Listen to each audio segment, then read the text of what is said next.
leitores do Campo Grande News e ouvintes do nosso podcast. Estamos aqui para mais um episódio. Hoje a gente vai falar sobre lipedema, uma doença crônica que afeta principalmente as mulheres, mas que é pouco diagnosticada. Eu recebo duas mulheres de Mato Grosso do Sul, a Tainara Holanda e a Letícia Almeida, que são pacientes e eliminaram quase 190 quilos juntas, mas elas descobriram que isso não era apenas obesidade. E também o Dr. Canela, que é uma pessoa que entende do assunto, vai tirar muitas dúvidas e vai aí dar boas dicas para você que acha que não tem nada, mas pode ser uma dor tratada, viu? Seja bem-vindo, doutor Canela. Obrigado. Desculpa, eu estava silenciando o celular aqui. Que bom, porque daí a gente vai conversar bastante. Bem-vinda, Tainara, bem-vinda, Letícia. Obrigada. Olha, a gente vê o antes e depois das meninas e tem uma diferença muito grande. E, claro, as pessoas perguntam muito, né? Como é que vocês conseguiram emagrecer? Como é que foi esse tratamento? E é sobre isso que a gente vai conversar. E eu vou colocar daqui a pouco aqui no nosso vídeo para vocês verem as imagens delas. São antes e depois impressionantes. Pra Tainara, né? Vamos começar aí com essa dor que não era só obesidade. Sim. Qual foi o momento que você percebeu que tinha algo diferente, que você falou, eu preciso tratar essa dor, nesse seu processo de emagrecimento? Eu comecei a perceber que durante o processo do emagrecimento, eu comecei, mesmo já estando mais magra, né? Eliminado cerca de 50 quilos, e eu sentia a minha perna ainda muito pesada. E eu sentia como se repuxasse. Eu falava assim, não tem couro suficiente para minha perna. E aí foi quando o doutor, a gente viu e ele diagnosticou com lipedema.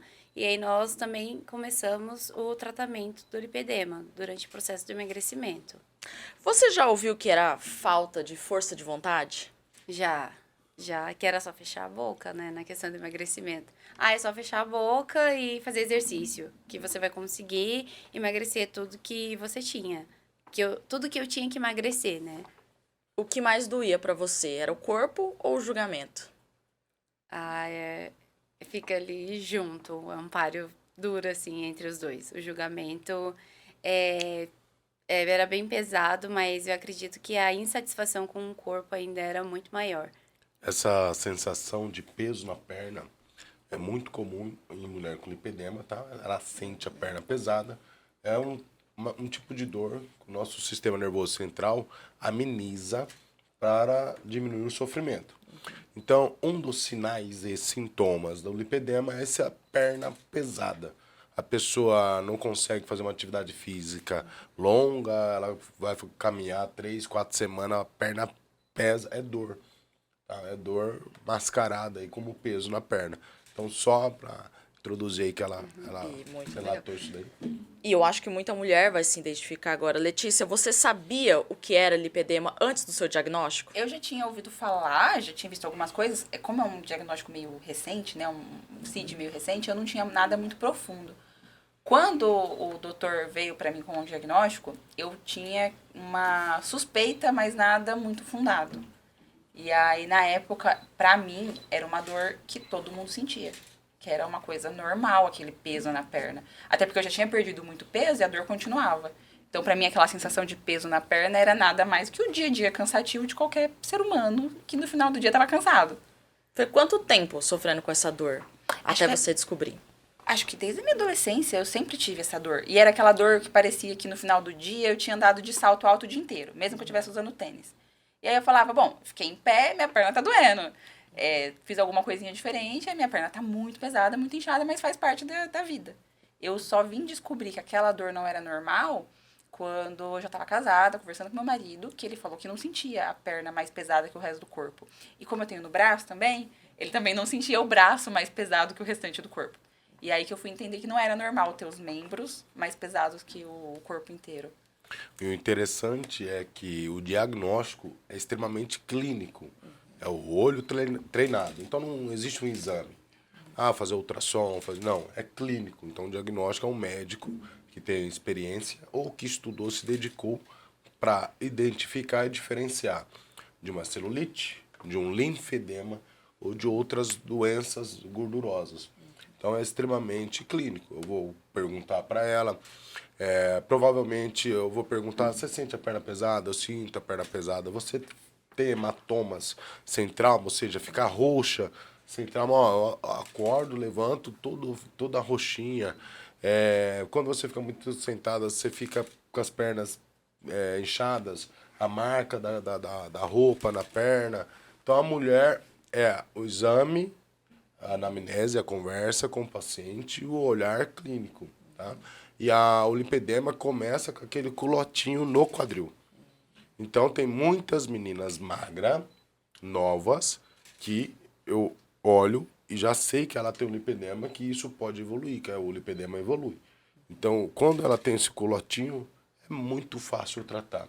E quando ela vai passando para o estágio, tipo 1, esse culote, passa para o tipo 2, 3 e vai ficando mais difícil de tratar.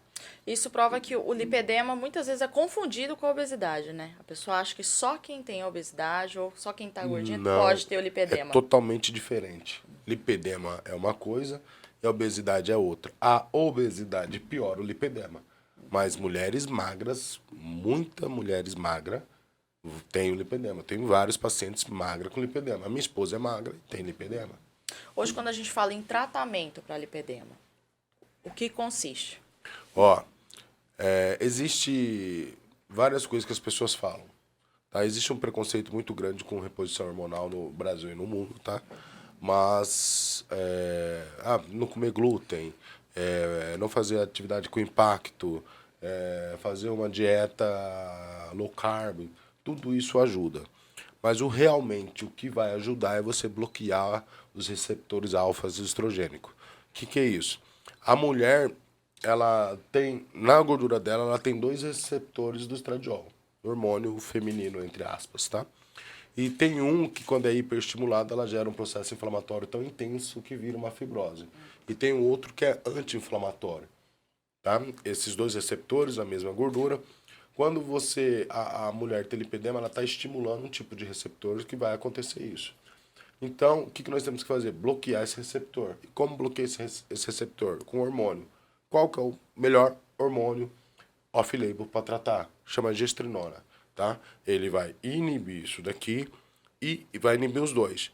Aí nós temos que colocar um outro hormônio, porque a mulher sem estradiol, ela fica masculinizada. Então nós colocamos um outro hormônio que vai ser transformado por outra via, como estradiol, no corpo da mulher. Elas ficam lindas igual essas mulheres aí. Então há toda uma ciência, tá? Eu acho que é a primeira vez que eu falo sobre gestrinona, isso dá muita carta, dá muito probleminha. Mas é o que no off, é o que eu faço com meus pacientes. E esses resultados incríveis, dependendo do lipedema da pessoa, se for no início, é como se não tivesse lipedema. Por que isso dá o que falar? Porque é uma molécula que não é patenteada, tem pouco estudo, né? E não tem estudo com lipedema. Mas mais de 70% do que a medicina trabalha é chamar off-label. Não tem estudo. Então, é pelo mecanismo que você conhece da doença, você conhece o mecanismo do medicamento, fala, caramba, isso vai dar certo. E quando você faz, dá certo. Então, assim, ó, tem estudo de gestrinona para lipedema? Não, não tem. E por que não tem estudo? Não tem interesse, porque não tem como ganhar dinheiro com isso, tá? Só para você ter uma ideia, sabe o Implanon? Sim. A mesma pessoa que estudou gestrinona é o mesmo que inventou o Implanon. Só que o Implanon tem bastante estudo. Por quê? Que chama Elzimar Coutinho, eu tive aula com esse cara. É um brasileiro da Bahia, Salvador. Ele vendeu o Implanon para a indústria farmacêutica. A indústria farmacêutica investiu pesado, então todo mundo faz o Implanon, que é muito parecido com a gestrinona. É um progestágeno também. Tá? Então é isso, o preconceito. O Brasil não é um país que se dedica a artigos, a estudar sobre. O Brasil é o país que mais estuda gestrinona, que mais usa gestrinona. E eu trato o paciente no mundo inteiro. Nós temos os melhores resultados em tratamento de lipedema por causa dessa medicação. E o uso dessa medicação tem efeitos? Colaterais? Como? Todos os medicamentos podem ter efeitos Mas colaterais. no caso dessa para lipedema? Dependendo da dose, tá? Se apertar muito a mão na dose, todos os efeitos androgênicos. Então pode cair o cabelo, engrossar a voz, espinha, aumentar o clitóris. Então todos os efeitos. Se não souber manejar, vai transformar a mulher num homem. Tá. Aí a gente entra num ponto, né? Que o uso de qualquer medicação, a gente tem que ter um acompanhamento médico, né? Aqui Quando ninguém tá tem fazendo propaganda, só pra deixar isso claro. Quando tem um acompanhamento médico, os efeitos colaterais vai ser minimizado. A Letícia teve efeitos colaterais. Conta aí sobre os seus efeitos colaterais. Com a gestrinona sozinha, quando a gente começou, eu só tive aumento de oleosidade. Eu fui ter o efeito colateral porque eu tive que fazer o não vi implante, o injetável. E aí foi quando eu tive bastante acne e comecei a ter queda de cabelo. Nessa época, o doutor me passou remédio para acne e remédio para queda de cabelo, que era um remédio de hipertenso, né? E Espirulactona. eu comecei a tomar espirulactona e depois de uns 20 dias sumiu tudo. Aí só ficou com a marquinha de acne que a gente começou a tratar passando pomada pra tirar tudo. E aí atualmente eu não tenho mais.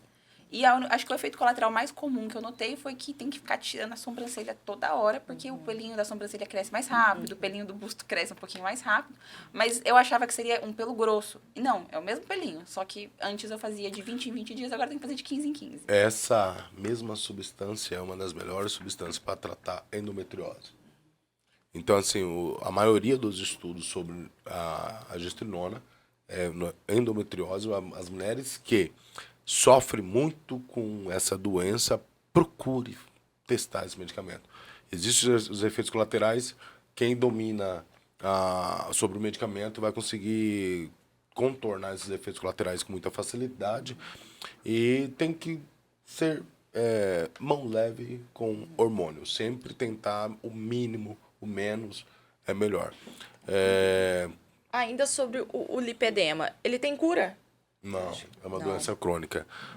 Quando se fala na medicina doença crônica, é doenças incuráveis. A medicina ainda não achou a cura. É possível viver sem essa dor, esse desconforto? Dependendo do grau do lipedema da mulher, ela vive como se não tivesse lipedema, tá?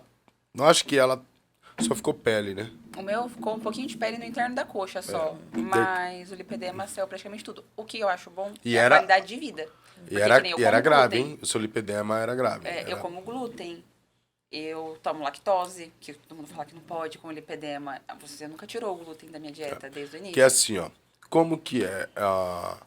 Eu sou hipertenso. Eu tomo remédio da pressão. Quando eu tomo remédio da pressão, minha pressão está controlada, eu não tenho uma vida normal. Eu vou no restaurante, eu não falo, tira o sal. Eu tenho uma vida normal. Então, todas as doenças crônicas, quando estão tratadas, você tem uma vida normal. A pessoa que tem lipedema, ela não pode fazer atividade física de impacto, ela não deveria correr. Mas com as minhas pacientes podem, elas estão tratadas, elas são mulheres normais, elas estão sob tratamento. Então pode comer glúten, pode comer o que for, não vai voltar o lipedema, porque a raiz do problema está sendo solucionada. Entendeu? Eu treinei, eu ia pro CrossFit e a dor melhorava mesmo com a medicação. Então acho que a qualidade de vida também aí pega bastante, porque você vai tirar glúten, vai tirar lactose, você vai comer o quê? Você não vive. Lipedema diagnosticado, lipedema tratado, a gente sabe que tem o tratamento. E vocês tiveram uma mudança significativa na vida de vocês, né? Tainara perdeu 111 quilos, isso? E Letícia, 78. É uma diferença muito grande. Pra você, Tainara, quando você eliminou esses 108, o que mudou, né, no seu corpo, na sua cabeça? Como é que era a Letícia com 111 quilos a mais? Tainara, perdão. Eu acredito que chorona, era... e continua. Chorona sempre. Mas eu tinha uma vida totalmente limitada. Igual quando eu cheguei aqui, eu olhei pra Letícia e a primeira coisa que a gente vê é a cadeira com braço. Porque eu pesava 178 quilos, então uma cadeira dessa não iria me caber. Então, assim, eu tinha uma vida restrita e por essas restrições do meu corpo, eu passei a não sair. Eu passei a não ter um convívio, porque eu não me sentia mais confortável. E depois, quando eu comecei a emagrecer, eu sinto que não sobrevivo mais. Eu realmente agora eu vivo. Então, assim, eu tenho uma nova vida à disposição. Conseguir conversar sem me cansar, igual subir as escadas aqui pro estúdio. Tudo...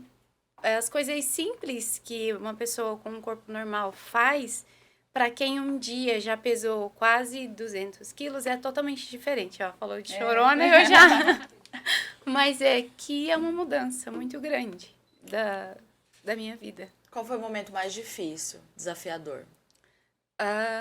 Desafiador foi quando eu estava no limite do meu peso e eu precisava ir em um mercado na esquina de casa e eu tive que parar no meio do caminho porque eu cansei, eu não aguentava. E aí foi quando eu falei que eu precisava mudar, eu precisava buscar ajuda. E eu já tinha tentado sozinha, eu já tinha tentado dieta, eu já tinha tentado de tudo. E não mudava, não conseguia sair daquele estado. Eu perdia 10 quilos e aí eu ganhava 15. E eu não conseguia, porque eu não usava medicação. Eu falava, não, eu pensava que era aquela coisa, tem que fechar a boca. Se fechar a boca eu vou conseguir. Não era. Então, acho que foi um ponto, assim, que eu realmente vi que eu precisava mudar. Precisava buscar ajuda, sabe? Quando eu não dei conta de caminhar. Você já tinha desistido antes de emagrecer, em algum momento? Eu tinha, assim, por sofrer com obesidade desde criança, né? Com 15 anos eu já pesava mais de 100 quilos. Então, eu fui meio que desistindo, sabe, ao longo do tempo. Eu tentava e aí era aquela coisa, o efeito sanfona. Eu consegui emagrecer 10 quilos, aí eu, tá bom. Eu meio que fui aceitando, meu corpo é assim, a minha estrutura é grande mesmo, e fui deixando. Então, eu tava meio que desistindo, assim, de tudo. Eu parei de me pesar, eu acho que esse é um dos erros que a gente acaba cometendo também, porque até quando eu fui na consulta com o doutor, e aí eu subi na balança, eu achava que eu pesava em 120, na minha cabeça eu pesava 120 quilos. E aí eu subi na balança, e aí na época ainda ele fazia parte, assim, na hora que o paciente pesava. E aí eu pesei e tava, assim, 178 quilos. Aí eu olhei, eu fiquei, assim, chocada. E ele olhou pra mim e ele falou, você é a paciente mulher mais pesada que eu já atendi. Aí eu fiquei assim, meu Deus, o homem pega só gente grande aqui de Campo Grande pra emagrecer. E ele falar isso pra mim foi assim, eu meio que caiu a minha ficha do tamanho que eu realmente estava, porque eu não tinha essa noção, porque eu não me pesava. Então foi desafiador, sabe, chegar a esse peso todo. Mas Só para te confortar, depois eu tive mais 2 pacientes mais pesadas que você. Mas uma das coisas que eu acho muito bacana no Canela é isso. Ele não vê a palavra gordo como ofensivo. sim, Então você chega até a dar uma assustada de cara, porque você vê ele falando numa naturalidade, que você tá gordo, mas que isso vai acabar, que ele vai resolver, que você fala, meu Deus, é muita confiança numa palavra que nem eu É confio. uma forma que você também tem de sair dessa realidade, né? Você tem que saber a Exato. realidade que você tá. É porque ser gordo é diferente de ser obeso. Então eu gosto de deixar bem claro. Ó, você é obesa e está gorda. Então eu tenho essa didática. Porém, você vai deixar de ser gorda, mas nunca vai deixar de ser obesa. Por quê? Porque é uma doença crônica. Eu nunca vou deixar de ser hipertenso. Um diabético nunca vai deixar de ser diabético. O tipo 1, né? O obeso nunca vai deixar de ser obeso. Eu explicando essa dinâmica para o paciente, ele começa a desvincular a pessoa gorda da pessoa obesa. A obesidade é uma doença que faz o teu corpo engordar. Entendeu? Se você tratar a sua doença, que é a obesidade, você vai emagrecer. E se você deixar de tratar a sua doença que não tem cura, você volta a engordar. Então percebe que há uma diferença. Há uma doença que é quando nós alimentamos, o nosso corpo libera hormônios no nosso intestino que comunica com o nosso sistema nervoso central, gerando saciedade. A comunicação do intestino do obeso com o sistema nervoso central é descontinuada. Ele não tem essa conversa. Essa doença não deixa acontecer. Então, o obeso ele não tem saciedade. Não tendo saciedade, o sistema dele entende que ele não tem gordura. Olha que loucura. Então, ele quer proteger. Para proteger, ele aumenta um outro hormônio no estômago chamado grelina, que vai fazer você comer compulsivamente.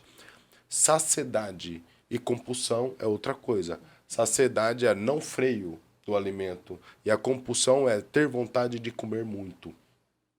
Então, dentro da consulta, eu tento deixar claro cada coisa no seu lugar. E no final da consulta, o paciente mesmo vai me falar como ele tem que tratar, por quanto tempo ele tem que tratar. Então, há uma diferença entre ser obeso e ser gordo. Tem gente que está obeso e não é obeso. tá? Tem gente que engordou aí, passou um trauma, ou foi trabalhar fora, mudou a rotina, engorda. Ele está obeso, mas não é. E existe pessoas como a Tainara, como a Letícia, que são obesos desde quando nasceu. E a obesidade a pessoa pode adquirir. Uma vez que ela adquire, ela pode tornar-se obesa. E aí não tem cura.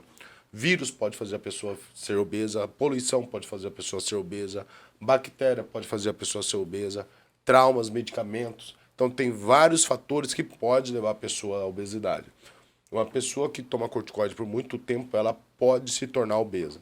Essa comunicação intestino-cérebro pode ser interrompida a partir do momento que ela que aí é só com uma conversa, uma anamnese, com um diagnóstico médico, ela é obesa, não adianta. Parou de tratar, vai acontecer como todas as doenças. Se eu parar de tratar minha pressão vai voltar a ser alta. Se um diabético parar de tomar insulina, vai morrer. Se uma pessoa parar de tratar a tireoide, ela vai ter problema e pode morrer também. Então, a obesidade é igual a essas doenças crônicas.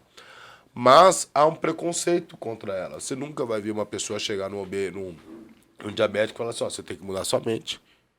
Você não produz insulina porque é emocional. Não existe isso. O pâncreas faliu.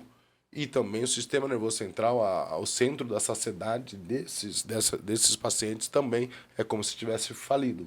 Não tem essa comunicação. Então eles não têm controle, não têm culpa. Obeso não é doença da emoção. Quem fala isso não entende de obesidade. As pessoas não comem emoções.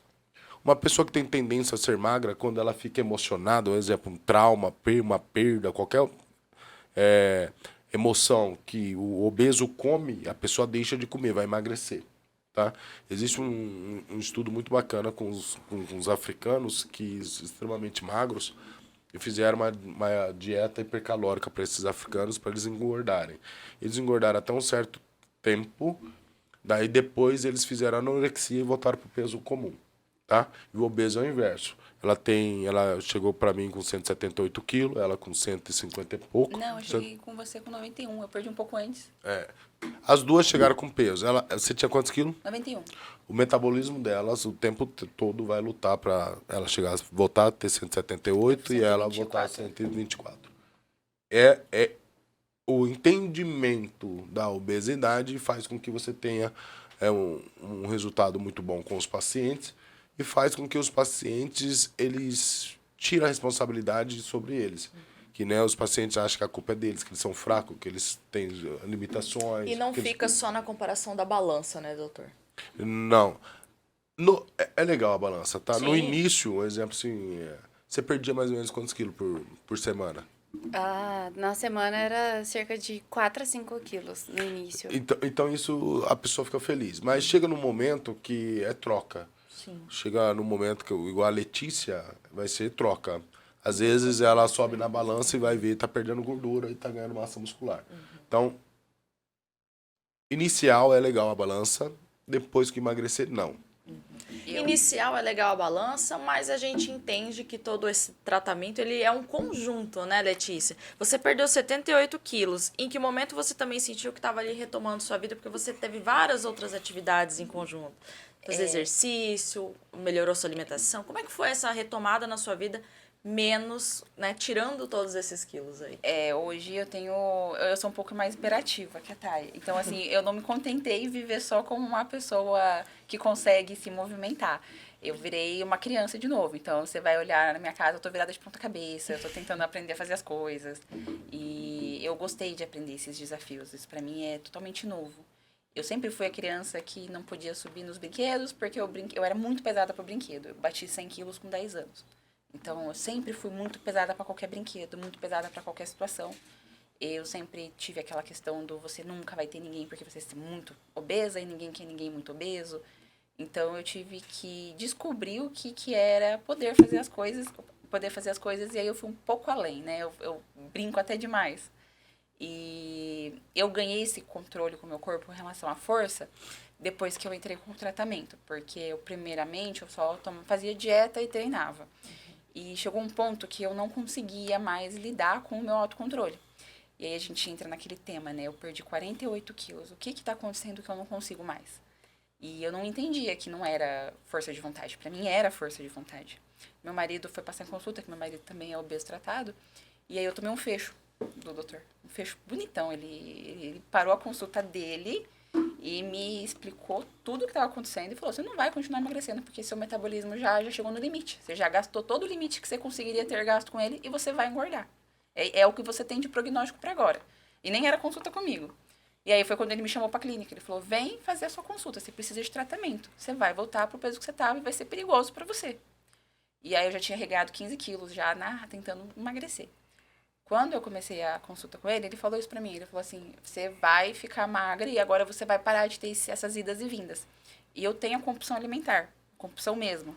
Que não é nem aquela que é vontade de comer. É aquela do... Alguma coisinha pequenininha aconteceu, eu estouro em 5 minutos, eu consigo comer 5, 6 mil calorias. Muito rápido, de maneira desenfreada. E não adianta falar, não tem em casa. Eu pego meu carro, eu vou no mercado, eu compro tudo que eu conseguir e vou comer até eu passar mal. Até tá bem dilatada a barriga, até começar a chorar. E aí já desandou tudo, porque se perdeu aí uma semana de dieta em extras.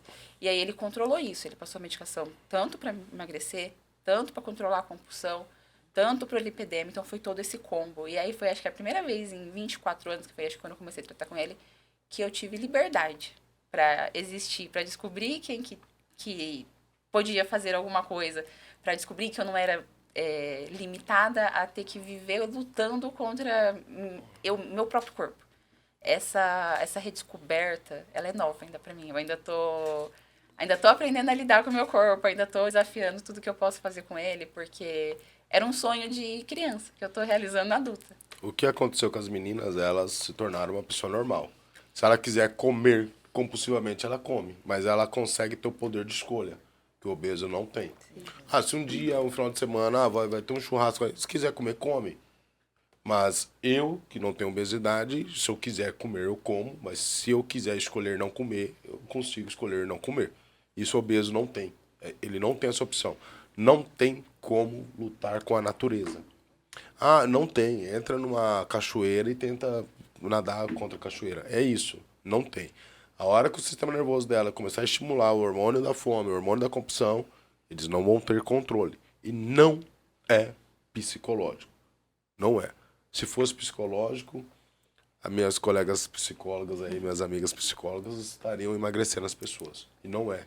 Tá? E dentro de um curso que eu tenho, trago alguns artigos que mostram que não é psicológico. Perfeito. Até porque eu fazia terapia, né? Não tinha nem como falar. Eu tava em terapia quando eu tava reganhando peso. Vocês também lidam, acho que, com julgamento mesmo dentro desse processo, né? Vocês conseguiram eliminar, vocês estão muito mais felizes se olhando no espelho, mas ainda lida com pessoas que tentam invalidar todo esse processo de vocês. Como é que é isso? Como é que elas tentam invalidar? O que vocês escutam?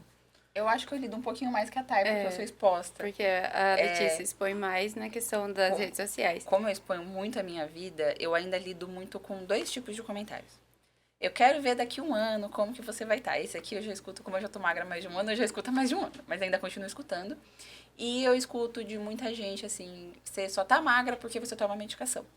Se com medicação é muito fácil. E aí eu sempre respondo pro pessoal, eu falo assim, isso é uma doença? Por que tem que ser difícil?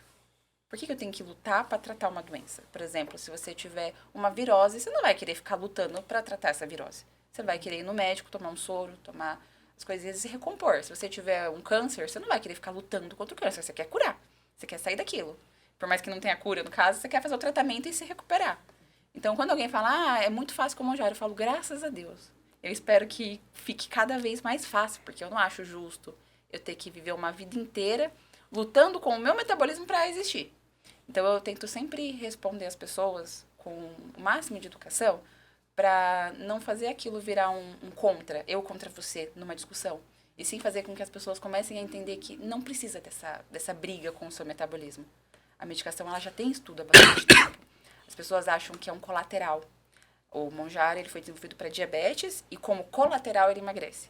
Então, elas acham que, assim, o obeso ele vai ficar tão enjoado que ele vai emagrecer. E não é verdade. A gente não tem enjoo. A gente tem enjoo no começo, que é um efeito colateral que a medicação pode apresentar, mas depois que contorna esse efeito colateral, que a medicação ajusta tudo certinho, você não tem esse efeito. E aí, você só vai viver a sua vida normalmente com o efeito da medicação para a obesidade. E eu tento explicar isso para as pessoas sem entrar num debate de eu contra você, porque se a gente bica muito ali, a pessoa vai ficar na negativa porque ela não vai querer concordar com nada. Então, o meu foco hoje é justamente desmistificar tudo isso. Falar para a pessoa, ó, a medicação ela tem um efeito na obesidade, no metabolismo, e não um colateral. E aí eu venho tentando trabalhar isso, eu estudo com o Dr. Canella muita coisa, eu sou aluna dele também, além de paciente. Então eu faço os cursos dele e eu tento trazer muito do que ele dá no curso de forma lúdica. Porque, por exemplo, você é jornalista. Eu não tenho como exigir de você que você saiba o que é uma via metabólica. E se eu for explicar isso do jeito que o Canella explica, 90% das pessoas não entendem. Então eu tento trazer de forma lúdica para transformar isso na cabecinha das pessoas. Trazer bichinho, ensinar para uma criança. Explicar.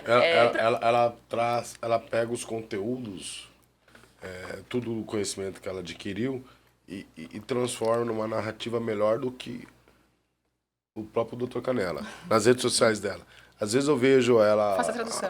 Eu falo, como conseguiu trazer essa ótica para a sociedade? Que eu não tenho esse potencial, mas é a profissão dela. Né? É porque você não consegue entender, que acho que é aqui que parte, né? Da onde sai o leigo. Entendeu? Você é muito inteligente. Então, Obrigado. você não consegue partir do leigo. Eu tô no meio tempo aqui, né? Eu sei o que você me ensina e eu sei o que o leigo pensa. Então, eu consigo linkar essa tradução, né? E explicar para a pessoa da onde começa e da onde termina. Acho que é ali que eu vejo que muita palavra que você usa, para uma pessoa que nunca estudou nada de nutrição e medicina, ela não sabe o significado daquilo. E pra você, Tainara, como é que você lida com esses comentários, com as pessoas falando do seu processo? Já falaram do seu processo? Já falaram a questão de que, com cirurgia não, com a medicação é fácil, e aí até no começo do processo falaram, por que já não faz logo a cirurgia? E foi uma coisa que eu sempre entendi, é que se você tem uma doença que é crônica, você vai ter que tratar para sempre. Então, eu escolhi pelo meio da medicação, né, a tratar a doença. Então, eu vejo que é um julgamento da questão do uso da medicação. E, às vezes, tem aquela comparação, por que procura, então, médico? Só toma a medicação e você consegue sozinha a partir de agora. Ou se eu vou ter que tomar a medicação pro resto da vida. E sim, eu tenho uma doença crônica e eu vou ter que sempre tomar medicação, porque eu vou tratar a doença. Então, eu vejo que esse é um tipo de preconceito, sabe? Que a pessoa tem com o uso da medicação. E esse preconceito era muito forte dentro da sociedade médica. Tá? Eu aprendi com o pessoal aí parar de brigar. Mas eu via médicos comentando isso. Quando eu via médicos comentando isso, eu abri um vídeo e respondia o comentário deles por vídeo, mostrando artigos. Mas daí o que eu percebi? Que quando a pessoa tem uma crença, ele não vai ter interesse de ler o artigo. Ele tem aquela crença e acabou, né?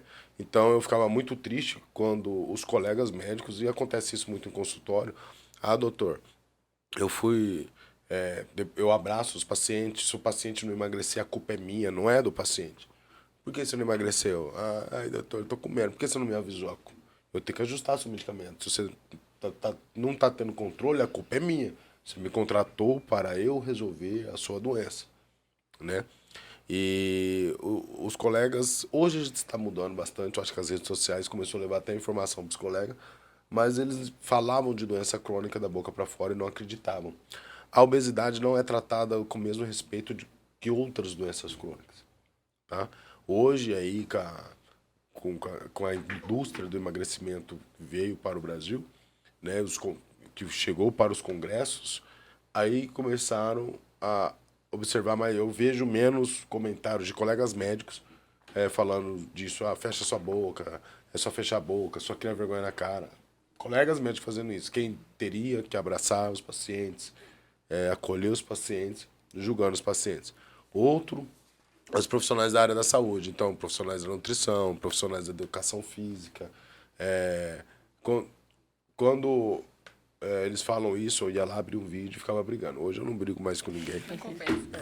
A gente vai colocar imagens aqui para o pessoal ver do antes da Tainara e do antes da Letícia. Assim, como é que é para vocês Você, Tainara, vendo o seu antes e vendo hoje você aqui no estúdio com a gente, o que que você diria dessa pessoa que perdeu aí 111 quilos? Eu sou uma chorona, não consigo nem pensar. Mas, eu não consigo nem falar direito, porque... Pode se emocionar, aqui você pode se emocionar. O que eu diria, acho que pra Tainara do começo, é pra fazer tudo o que ela pode fazer e o que tiver alcance, pra ela não desistir. Durante todo o processo, eu sempre usei uma frase comigo, que até hoje eu levo, que desistir não é uma opção. E que eu precisava fazer o que eu nunca tinha feito para ter o resultado que eu nunca tive. Então, que vale a pena todo o processo, que não é fácil. Eu levei a vida inteira, eu fui gorda e fui acima do peso, então não seria do dia para a noite que eu iria conseguir emagrecer, para eu não cobrar tanto a questão do tempo, mas para eu confiar que o processo funciona, que o tratamento funciona e que eu acho que hoje eu vivo muito além do que um dia eu sonhei. Eu nunca tinha me visto em um corpo considerado padrão, que eu ouvi esses dias que o meu corpo é um corpo padrão. Eu nunca tive isso. Eu sempre fui a criança gorda, a adolescente gorda, a adulta gorda. E hoje em dia eu tenho um corpo normal. Eu tenho uma vida saudável. Eu posso escolher a roupa que eu quiser, eu posso fazer as coisas que eu quiser, eu me sinto livre. Então, eu acredito que, principalmente, é isso, é acreditar que o processo funciona. É olhar e ver que valeu a pena, independente do tempo, independente de como foi, que o tratamento funcionou e que eu consegui. Você está num corpo saudável, não existe corpo padrão, tá?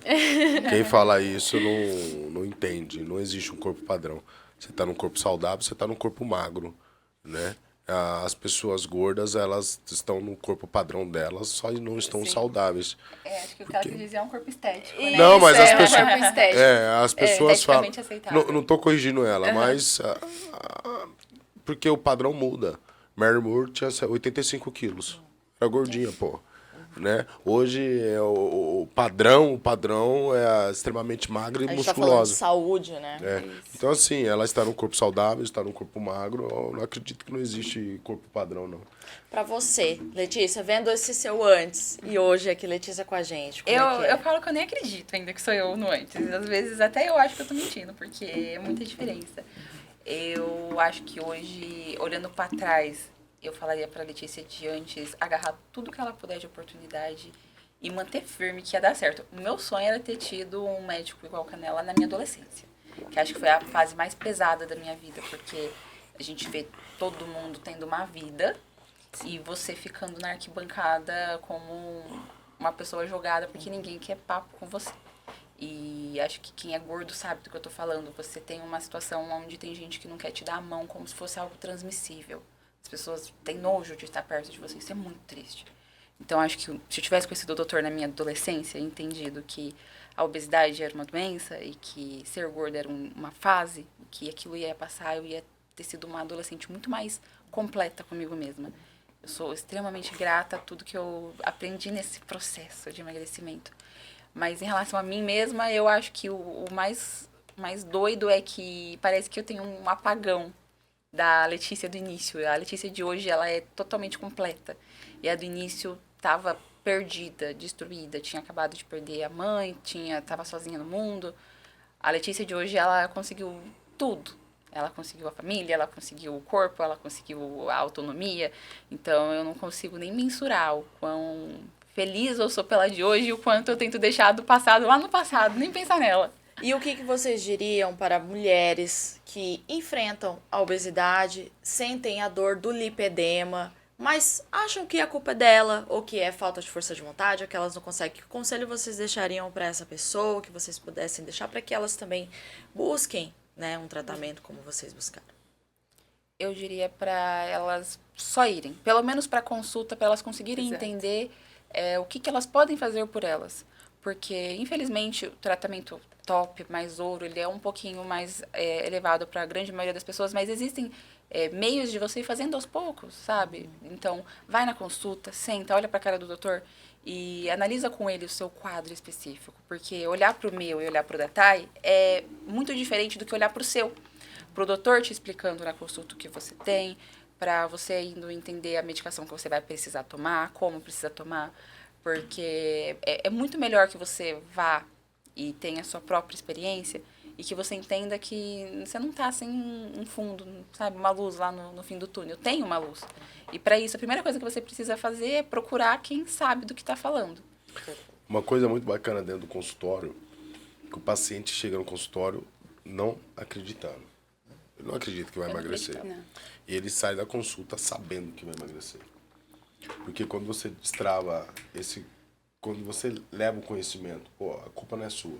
Tem duas emoções que leva na consulta, que é a emoção de leveza, fala, pô, eu sempre achei que a culpa era minha, que eu não tenho um psicológico bom. Daí tem um outro efeito que é, caraca, vou ter que tomar remédio pro resto da vida. Para a aceitação disso é difícil também. Sim. Né? Mas uma coisa é fato, o paciente sabe que a partir daquele momento ele vai emagrecer. Porque quando ele entende a doença, se surgiu um efeito colateral, ele não vai abandonar o tratamento, ele vai conversar com o médico. Pode ocorrer efeitos colaterais. Os principais efeitos colaterais do emagrecimento é a queda capilar. Começa a cair o cabelo, a pessoa fica apavorada, né? Então, a pessoa pode ter náusea, a pessoa pode vomitar, pode ter dor de cabeça, pode ter várias coisas. E não é dos medicamentos, é do próprio emagrecimento. Tá? Que nós fazemos um emagrecimento bem forte. Eu gosto de fazer os pacientes perder peso o mais rápido possível, que não entra no platô. Então, a média de perda de peso na primeira semana dos pacientes que iniciam um tratamento é 5 quilos. 10 quilos no primeiro mês e os homens 15 quilos no primeiro mês. A pessoa já perde 2, 3 números de roupa. Então, já ficam extremamente felizes, né? Tem paciente que até brincou, doutor, você vai ter que... Você não falou que nós ia ter que reformar o guarda-roupa. Então, existem essas emoções dentro do consultório, essa mistura de emoções, de alívio e uma dependência, que é difícil a pessoa aceitar, pô, vou ter que tomar remédio pro resto da vida, e a certeza que vai conseguir. Isso é muito bacana. Inclusive, depois que eu comecei a medicação, eu percebi que existe um mito muito grande, que era, a gente precisa mudar os hábitos de vida, essa é a parte mais difícil, que é mudar a alimentação, ter uma alimentação melhor. Fazer academia. Exatamente. O que você percebe? Que, na verdade, é o oposto. Quando você entra com a medicação, mudar a alimentação é a parte mais fácil do processo. É muito tranquilo. Depois que você normal, uma pessoa normal. estabiliza a medicação, fazer a dieta é a parte mais fácil, é a parte mais tranquila do seu dia. É como se você só tivesse que fazer aquilo como se fosse um almoço qualquer da sua vida, um jantar qualquer, e seguir a vida. Você não tem que ficar bitolada na dieta. Isso é uma coisa que você só descobre quando entra com a medicação, que a mudança de estilo de vida é fácil. É isso. Doutor, muito obrigada. Muito obrigada pela presença de vocês, pela história. Eu acho que quem se identificou, né, com essa história pode também buscar ajuda. Como é que as pessoas que vão estar escutando a gente, vão estar assistindo esse podcast também, doutor, pode entrar em contato, ou o que elas têm que perceber para chegar até o Dr. Canela e começar aí um processo de mudança de vida? Segue o Dr. Canela nas redes sociais, é dr de doutor.canela, Dr. Canela. E segue as meninas também, elas respondem vocês. Perfeito. Como que é o seu Instagram ali? Tainara Holanda. A Tainara, eu falo. Tainara Holanda, e o O seu? meu tá underline Lesic. Underline The Sick. Você posta lá o seu processo O meu também, hoje né? é totalmente lá, meu trabalho é todo dedicado a isso. Perfeito. Tainara, obrigada, viu? Obrigada, Letícia. Obrigada, doutor Canela. Obrigado a vocês. Mais um episódio. E não vão faltar episódios aqui trazendo saúde, né, doutor? Pode convidar que eu venho. Às vezes eu atraso, mas eu venho. Mas a gente insiste e ele vem. E é isso, galera. Mais um episódio. Obrigada por vocês estarem aqui. Hoje a gente falou de lipedema, obesidade, saúde. E quem quiser saber mais, continua aqui com a gente e busca o Dr. Canela. Outra coisa muito bacana da mulher, antes de encerrar, as mulheres com lipedema, 90% não usa shorts. Olha só. Então, se você tem aquele sentimento que você tem um tronco de uma pessoa e a perna de outra, segue nós, começa a olhar. Nas redes sociais, deixa nós muito próximo e você mesmo pode fazer uma autoavaliação e falar, opa, eu acho que eu tenho lipedema. E né? chega de viver sem dor e sem se esconder, né? Sim. Procura um vascular, procura um nutrólogo, vai no SUS e quem não tem condição de pagar um médico particular, porque existe maneiras de tratar, minimizar a dor, tá? Os efeitos da dores do lipedema.